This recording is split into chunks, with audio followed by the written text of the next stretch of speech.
Você está ouvindo o podcast sobre liderança, produzido em parceria com o programa Sustenta a Vida da Universidade Federal Fluminense. Fala, líder! Eu sou Fernanda Gonçalves, administradora, pós-graduada em Recursos Humanos, treinadora comportamental pelo IFT. E no episódio de hoje falaremos sobre não cuspa no prato que você comeu.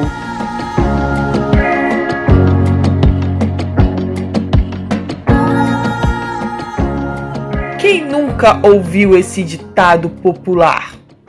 Hein? Atire aí a primeira pedra. Quem nunca ouviu esse ditado popular? E o que quer dizer esse ditado popular, né? Resumidamente, diz: não despreze, não ignore onde você já esteve, com as pessoas com as quais você já esteve. E é interessante, né, como é a vida. E esse ditado popular pode ficar pior, né? Porque pior do que cuspir no prato que comeu é voltar a comer no prato em que cuspiu. Pior ainda, né? Isso, você conhece alguém que já fez isso? Conhece, não conhece? Ah, espero que não seja você que esteja ouvindo esse podcast. Mas se for, que tenha aprendido, né? Isso é o mais importante na vida. Aprender com os nossos erros. E, gente, é importante falar sobre isso porque vale a pena a gente tocar nesse assunto quando a gente fala de carreira, obviamente, e quando a gente fala de relacionamentos.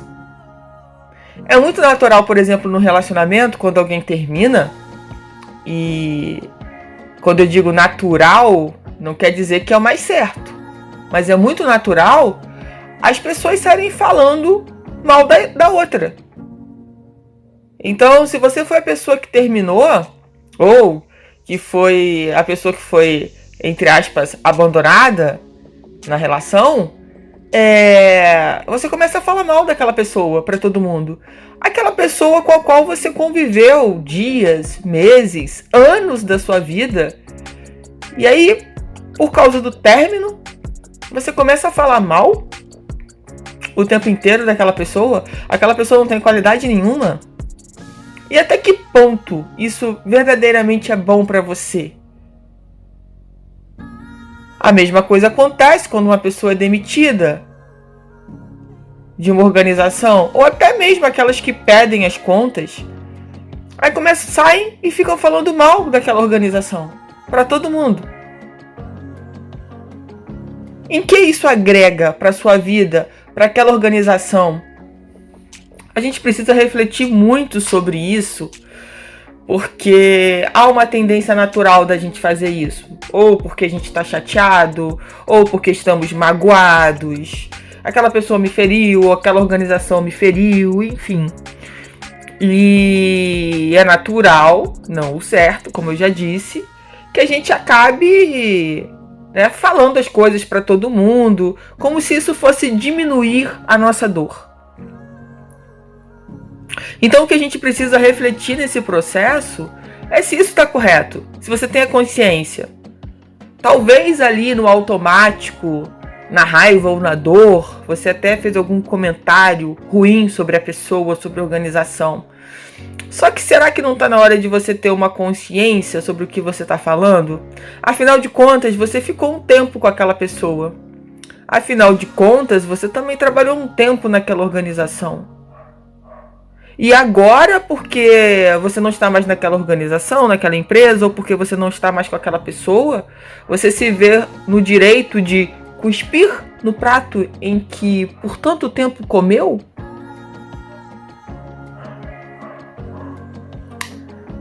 É interessante a gente pensar sobre essas questões, até porque quando a gente fala da própria gratidão, né, se você é grato, poxa, se você é grato, você não pode estar falando mal, não faz sentido. O que você aprendeu? É claro, gente, é muito óbvio que num relacionamento nós temos muitos desafios. E são esses desafios que fazem a gente crescer na relação. Só que tudo na vida é um ciclo. Pode ser que esse ciclo demore anos para acabar, como pode ser que demore dias, meses. Agora, não é porque esse ciclo se fechou, não é por causa do término desse ciclo, que isso me dá o direito de sair falando mal daquela pessoa e tudo que vocês viveram naquele momento. Naquele momento não, naquele tempo, no passado. Tudo que vocês viveram não tem mais significado? Jogar tudo no lixo? Não valeu a pena? Será que não? Será que não tem nada desse relacionamento que você possa aproveitar de bom? Por que a gente tende sempre a querer falar mal, como se a gente quisesse dizer para as pessoas, né, que nós fomos o certo, nós fomos os certos daquela relação, ou eu era a melhor funcionária, quem perdeu foi a empresa. Então, assim, entenda que nessa posição é o seu ego que está falando. Eu entendo, com a minha experiência de vida, que quando um relacionamento não dá mais certo, quando há o término, com certeza as duas pessoas colaboraram para isso. Mas nesse momento do término, da finalização, não é o momento de ficar, vamos fazer aqui um placar para saber quem mais contribuiu para o término do relacionamento e sair mostrando esse placar para todo mundo. Como se fosse um jogo de, você foi mais errado na relação, então você tem que carregar esse peso, todo mundo tem que saber que não deu certo porque foi sua responsabilidade. Volto a dizer, até que ponto isso é ego? Até que ponto você tem que mostrar para todo mundo que quem falhou no relacionamento foi uma outra pessoa, quando um relacionamento é construído por duas pessoas? E fatalmente as duas pessoas vão errar, tentando acertar. Quando a gente fala sobre organização, sobre trabalho, a gente precisa pensar que o tempo que nós ficamos naquela empresa, aprendendo, né, construindo, enfim, ensinando, aquilo provavelmente foi importante para a nossa vida.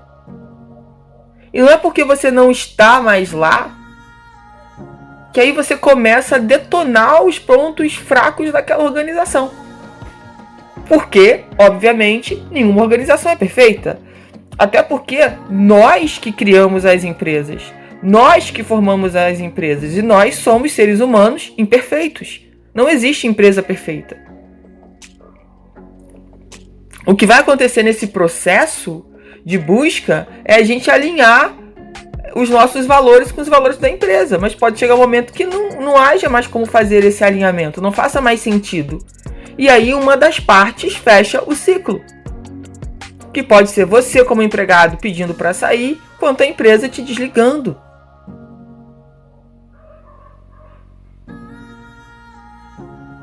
E até um determinado momento, essa relação profissional deu certo. Foi sadia para ambas as partes. Mas chegou o momento que, por qualquer questão, que pode ter sido uma proposta para trabalhar em outro lugar, para trabalhar numa área onde você se sinta melhor, onde você se desenvolva mais. Tantas coisas podem acontecer onde você peça a sua demissão. E tantas coisas podem acontecer nesse processo que a empresa te dispense. Só que aí eu quero que você volte lá, anos, meses atrás, quando você estava desesperado atrás do emprego, que foi essa empresa que te deu a oportunidade. Né? A gente não lembra, a gente esquece. Mas eu fiz a minha parte, Fernanda. Sim, ambos fizeram. E eu volto a pontuar aqui. E as coisas boas que você viveu nessa empresa, que você aprendeu, que você ensinou, acabou? Esqueceu tudo? Só vai pontuar agora tudo que a organização tem de ruim e falar para todo mundo e colocar na internet, enfim. E aí, claro, eu reservo o direito que todo mundo, né, tem de se expressar. A sua liberdade de expressão. Mas entenda que isso pode ter consequências. E consequências sérias. Porque não é porque você saiu daquela empresa, mas preste atenção, as pessoas continuam te seguindo que trabalham naquela empresa. Aí você vai lá pra internet, posta algo, sei lá, um pouco inadequado ou querendo dizer alguma coisa para aquela empresa, enfim, as pessoas com certeza vão perceber, elas continuam te seguindo. E aí vem a questão de qual a imagem que você quer construir como profissional. E se amanhã você precisar voltar para essa empresa? Jamais, Fernanda, eu nunca mais coloco meus pés lá. A gente não sabe o dia de amanhã. E se precisar? Tem outro ditado, né, que fala, dessa água não beberei. E aí quando você vê, você tá bebendo da mesma água. E aí quando a gente fala de relacionamento, isso é mais forte ainda, sabe por quê?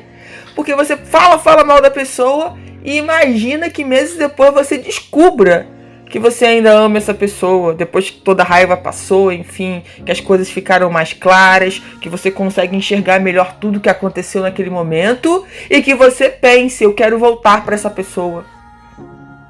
Como é que fica? Se lá quando vocês terminaram, você falou mal para todo mundo e ela ainda ficou sabendo. Você foi lá nas redes sociais e espizinhou, só mandava direta para ela, direta, indireta. Então, assim, a gente precisa refletir sobre esse processo de fechamento de ciclo para que a gente possa fazer, mesmo, gente, que a empresa tenha errado, mesmo que o seu parceiro, a sua parceira tenha errado feio com você, mas se reserve o direito de pensar nisso com calma, de refletir sobre o que aconteceu, de dar tempo ao tempo e não deixar que essas emoções acabem te levando, ou que essas emoções acabem deixando você falar coisas que depois você vai se arrepender. E aí depois você volta a comer no prato que você cuspiu. Não é para refletir sobre isso? É para refletir sobre isso. E a gente pode levar isso até para situações menores. Eu tenho um ditado popular que eu gosto muito, que é uma mão lava a outra. Uma mão lava a outra. Ah, mas eu não vou abrir mão disso, eu não vou fazer isso. Aí dali a algum tempo é você que está precisando que a empresa faça algo para você. E aí, e lá em determinado momento você foi inflexível. Você foi rígido, você falou eu não faço, pronto, acabou. Isso é de uma forma geral para nossa vida, né? A gente... Por que às vezes as pessoas não estão dispostas a nos ajudar? Se pergunte se você já ajudou aquela pessoa. Ah, eu já ajudei essa pessoa, realmente ela não tá contribuindo. Beleza. Então você fez a sua parte, ela que não tá fazendo a dela. Mas será que em determinados momentos você sempre é a pessoa que nunca pode? E agora quando você precisou, a pessoa, vamos colocar assim, te deu o troco na mesma moeda? Eu também não posso, eu também não tenho tempo, eu também tenho uma série de problemas para resolver na minha vida. E claro que a gente poderia lembrar de vários outros ditados populares que vão nos levar à mesma reflexão. Então que a gente passe a perceber mais os momentos em que a gente precise ficar mais introspectivo para entender o que aconteceu, para ter mais clareza, e nada melhor do que o tempo. Né? O tempo vai denunciando pra gente o que de fato aconteceu. E aí começa a vir as clarezas dos fatos, né? E tudo, de repente você vai começar a pensar, pô, quando que essa crise entre a gente começou, né? Quando que tudo começou? E aí você começa a ir no passado e a buscar os detalhes. Ah, foi com essa questão, e aí as coisas... E na época, talvez vocês não tiveram ou não perceberam o que estava acontecendo e deixaram as emoções fluírem, enfim, momentos e momentos da vida. A gente está aí para aprender com eles. Então, e de repente agora é um novo momento. E se você fez a cartilha lá direitinho, se você não saiu falando mal do seu parceiro, da sua parceira para todo mundo, da empresa onde você trabalhou para todo mundo, talvez você tenha uma segunda chance, e seja a segunda chance que vai realmente mudar a sua vida. Que vai fazer total sentido. que para isso você precisa não ter cuspido no prato que você comeu, para facilitar as coisas, porque senão realmente, né, dificulta bastante. Se a empresa sabe de tudo que você falou, se o seu parceiro, sua ex-parceira, seu ex-parceiro sabe de tudo que você colocou, de tudo que você falou, aí fica complicado. Não fica impossível, mas dificulta bastante. Você ouviu mais um episódio do podcast sobre Não Cuspa no Prato que Você Comeu, do Programa de Extensão Sustenta a Vida da Universidade Federal Fluminense. Caso deseje enviar alguma mensagem ou dúvida a um de nossos especialistas, basta escrever para podcast@sustenta-vida.com, colocando no assunto da mensagem o nome do especialista desejado. Para mais informações sobre nossos projetos, acesse sustenta-vida.com, nosso-ead.com e o meu Instagram, fernandagonçalves.treinadora.